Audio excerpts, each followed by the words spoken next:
ನಡೆಯುತ್ತದೆ. ಅದು ಅಂಜನೇಶ್ವರಿ ರಥೋತ್ಸವದ ಜಾತ್ರೆ. ತುಂಬ ಅದ್ದೂರಿಯಾಗಿ ತುಂಬ ವೈಭವದಿಂದ ಜರುಗುವಂಥ ಜಾತ್ರೆ.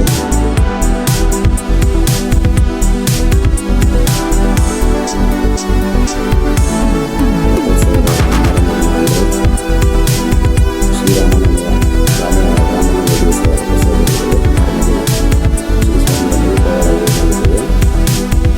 ಮೂಲಪವಳಕ್ಕೋಸ್ಕರನೇ ದೇವರಿಗೋಸ್ಕರ ದೇವರಿಗೆ ಮುಡಿಕೊಂಡು ದಾಸಪ್ಪನ ಇರ್ತಾರೆ. ಅವರು ಆ ಮೂಲಪವಳಕ್ಕೆ ಹಾಕ್ತಾರೆ. ಮುಳ್ಳನ್ನು ಯಾರೋ ಮುಳ್ಳಿಂದ ಒಂದು ಹಳ್ಳಕ್ಕಿಗೆ ಯಾರೋ ಮುಳ್ಳಿಂದ ಹಳ್ಳಕ್ಕೆ ಆಗಿರ್ತಾರೆ. ಅದ್ರ ಮೇಲೆ ದಾಸಪ್ಪನ ಬಂದು ಮಲ್ಕೊಳ್ತಾರೆ.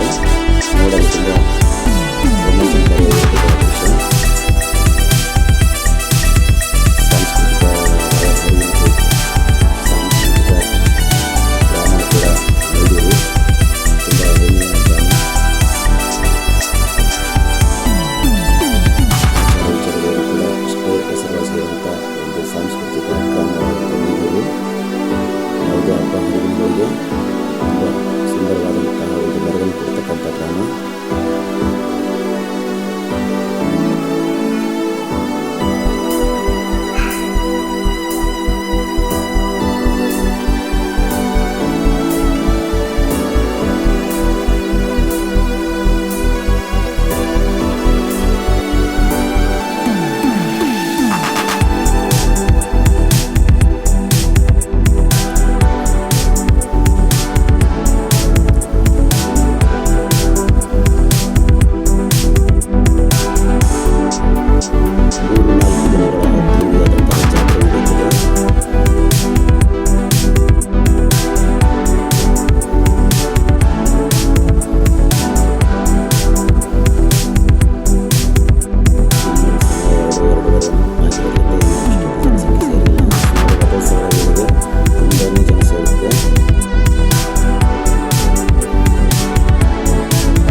ವಿಡಿಯೋನ ಎಲ್ಲಿ ಸ್ಕಿಡ್ ಮಾಡಿದೆ ನೋಡಿ ವೀಕ್ಷಕರೇ. ಇದಕ್ಕಿಂತ ಮುಂಚೆ ಒಂದು ವಿಡಿಯೋ ಬಿಟ್ಟಿದ್ದೀನಿ ವೀಕ್ಷಕರೇ. ಅದರಲ್ಲಿ ಮ್ಯೂಸಿಕನ್ನು ಇದು ಮಾಡೋಕ್ಕಾಗಲಿಲ್ಲ, ಅದು ಬಿಟ್ಬಿಟ್ಟೆ ನಾನು. ಅದಕ್ಕೋಸ್ಕರ ಮತ್ತೊಂದು ಸರಿ ಇದನ್ನು ಡಬ್ಬಿಂಗ್ ಮಾಡ್ತಾಯಿದ್ದೀನಿ, ಕ್ಷಮಿಸಿ. ಇನ್ನೊಂದು ವೀಕ್ಷಕರೇ, ನನ್ನ ಈ ವಿಡಿಯೋ ನಿಮಗೆ ಇಷ್ಟ ಆದಲ್ಲಿ ಸಬ್ಸ್ಕ್ರೈಬ್ ಮಾಡಿ, ಬೆಲ್ ಬಟನ್ ಪ್ರೆಸ್ ಮಾಡಿ ಮತ್ತು ಶೇರ್ ಮಾಡಿ. ಇದು ರಥೋತ್ಸವದ ಮಾರನೇ ದಿನ ಅಂದರೆ ಸೋಮವಾರ. ಇಂದು ಮುಳ್ಳುಪವಾಡದ ದಿನ. ಮುಳ್ಳುಪವಾಡದ ವೀಕ್ಷಣೆಯನ್ನು ನೋಡೋಣ. ತುಂಬ ಜನ ಸೇರಿರುತ್ತದೆ. ರಥೋತ್ಸವಕ್ಕಿಂತ ಮುಳ್ಳುಪವಾಡ ದಿನ ತುಂಬಾ ಜನ ಇರ್ತದೆ.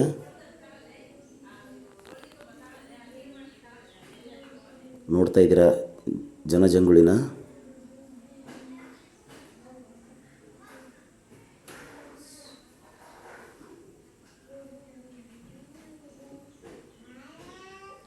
ಅಹಿತಕರ ಘಟನೆಗಳು ನಡೆದಂತೆ ಪೊಲೀಸ್ ಬಂದೋಬಸ್ತ್ ಕೂಡ ಸಾಕಷ್ಟಿದೆ.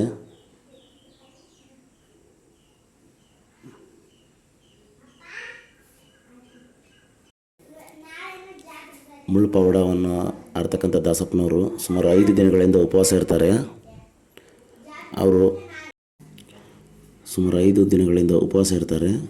ಹಾಲು ಹಣ್ಣುಗಳನ್ನು ಸೇವನೆ ಮಾಡ್ತಾರೆ.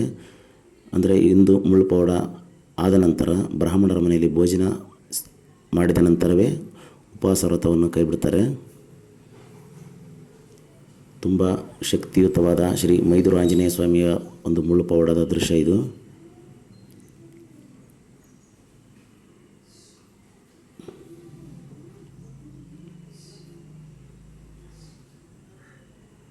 ಇವರೇ ಇವಾಗ ಕಾಣಿಸ್ತಾ ಇದ್ದಾರಲ್ಲ, ತುಂಬ ರಶ್ ಇದೆ. ವಿಡಿಯೋ ಮಾಡೋಕ್ಕೂ ಸರಿ ಆಗ್ತಾಯಿಲ್ಲ. ಇಲ್ಲಿ ತುಂಬ ನುಗ್ಗಲು ತಳ್ಳಾಟದಿಂದ ಇರೋದ್ರಿಂದ ಸರಿಯಾಗಿ ವಿಡಿಯೋ ಮಾಡೋಕ್ಕಾಗ್ತಾಯಿಲ್ಲ.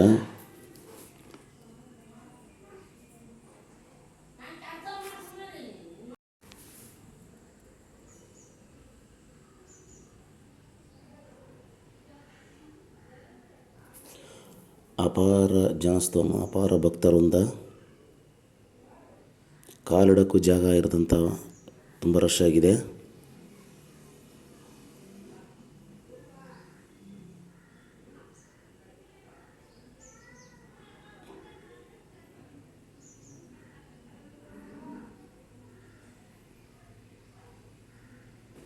ನೋಡಿ, ಇವಾಗ ಇಲ್ಲಿ ಕಾಣ್ತಾ ಇದ್ದಾರಲ್ಲ, ಇವರೇ ದಾಸಪ್ಪನವರು. ಇವರ ಮೂಲ ಹೆಸರು ಶಿವಕುಮಾರ್ ಅಂತ. ಇದಕ್ಕಿಂತ ಮುಂಚೆ ಇವರು ಈಗ 2ನೇ ಮುಳ್ಳು ಪವಾಡ ಇದು ಇವ್ರದ್ದು. ಇವ್ರಿಗಿಂತ ಮುಂಚೆ ಚಂದ್ರಪ್ಪನವ್ರು ಅಂತ ಇದ್ದರು. ಆ ಕಾರಣಾಂತರಗಳಿಂದ ಅವರು ಇವಾಗಿಲ್ಲ, ಇದ್ದಾರೆ ಅಂದರೆ ಮುಳ್ಳು ಪವಾಡ ನಡೆಸ್ತಾ ಇಲ್ಲ. ಅವರಿಗಿಂತ ಮುಂಚೆ ಇವಾಗಿರುವಂಥ ಶಿವಕುಮಾರ್ ಅವರ ತಾತ ಆದಂಥ ಬುಳ್ಳಪ್ಪನವರಿದ್ದರು. ಅವರು ಸುಮಾರು ಒಂದು 53 ಮುಳ್ಳು ಪವಾಡಗಳನ್ನು ನಡೆಸಿ ಇವಾಗ ಲಿಂಗೈಕ್ಯರಾಗಿದ್ದಾರೆ. ಈ ಒಂದು 10-12 ವರ್ಷ ಕೆಳಗಡೆ. ಇವಾಗ ಇವರೇ ಮೊಮ್ಮಗ ಅಂತ ಇವರು ಮಾಡ್ತಾಯಿದ್ದಾರೆ. ಇವಾಗ ಇಲ್ಲಿ ಕಾಣ್ತಿರೋದು ಬೇಟೆ ಮರ. ಇದು ಯಾವುದೇ ಆರೆ ಇಲ್ಲದೆ ಬರೀ ಕೈಯಿಂದನೇ ಬಗೆದು ತಂದಿರೋದು. ಅದು ಬೇರು ಸಮೇತನೇ ಬಗೆದಿರ್ತಾರೆ. ಅದನ್ನು ತಂದು ದೇವಸ್ಥಾನದ ಆವರಣದಲ್ಲಿ ಅಂಟಿಸಿದರೆ ಅದು ಮತ್ತೆ ಚಿಗುರಿ ಮತ್ತೆ ಮರ ಆಗುತ್ತೆ. ಅದು ಅದಕ್ಕೆ ಎಳನೀರನ್ನು ಬಿಟ್ಟು ಕೈಯಿಂದನೇ ಬಗೆದಿರ್ತಾರೆ. ತುಂಬ ದೊಡ್ಡದಾದಂಥ ಮರ. ಅದು ಬೇರು ಸಮೇತನೇ ಬಗೆದಿರ್ತಾರೆ.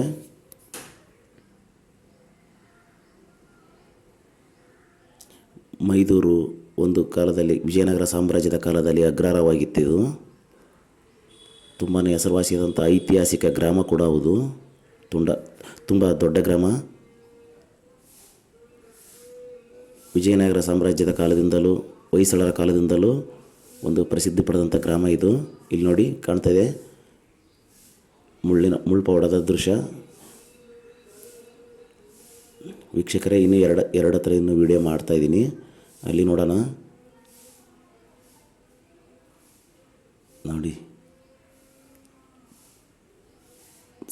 ರೂಪೋದಿ ಜನ ಸೇರ್ತಾ ಇದ್ದಾರೆ.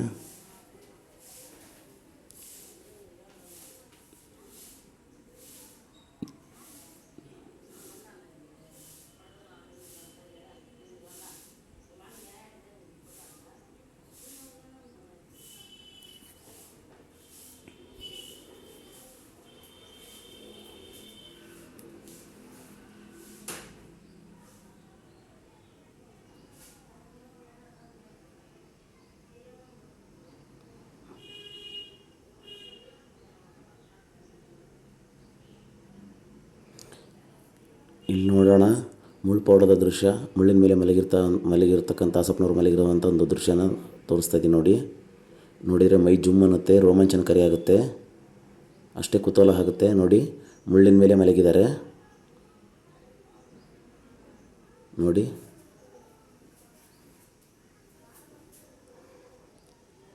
ಆ ಅದ್ಭುತ ಕ್ಷಣಗಳನ್ನ.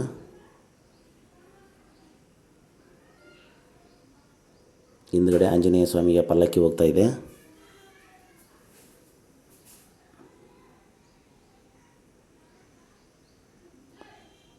ಎದುರುಗಡೆ ಕಾಣ್ತಾ ಇರೋದು ಶ್ರೀ ಮೈಲಾರಲಿಂಗೇಶ್ವರ ದೇವಸ್ಥಾನದ ಗೋಪುರ. ಅದು